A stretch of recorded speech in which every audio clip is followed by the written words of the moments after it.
الله الرحمن الرحيم الحمد لله رب العالمين والصلاة والسلام على سيد الأنبياء والمرسلين نبينا محمد خاتم النبيين وعلى آله الطيبين الطاهرين وأصحابه الغر الميامين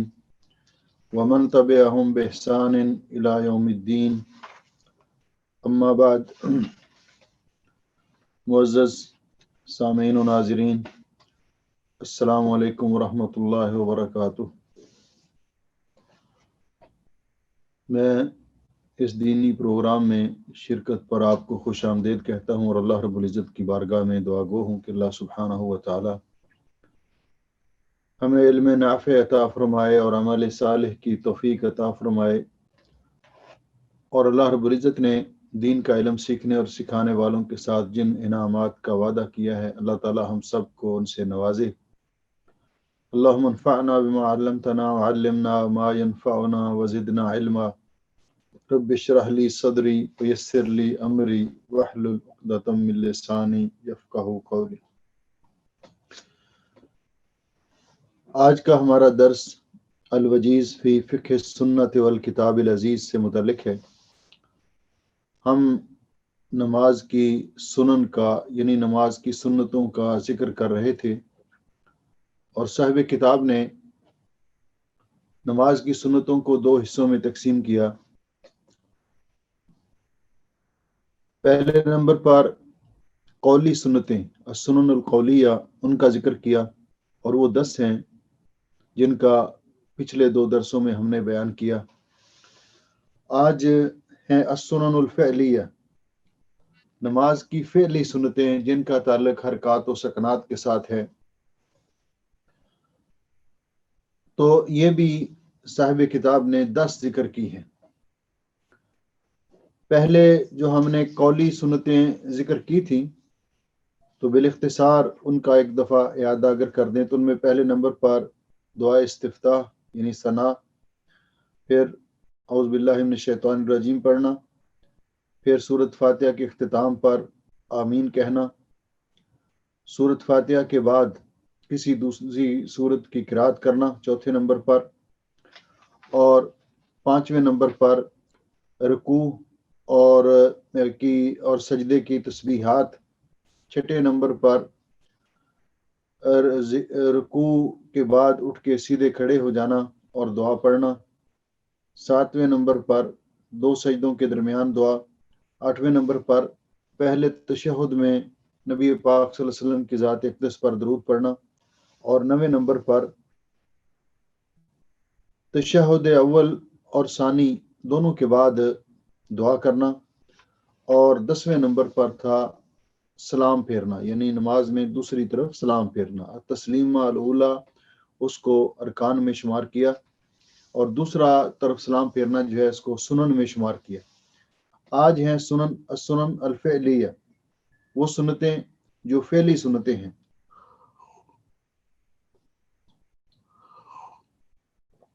ان میں پہلے نمبر پر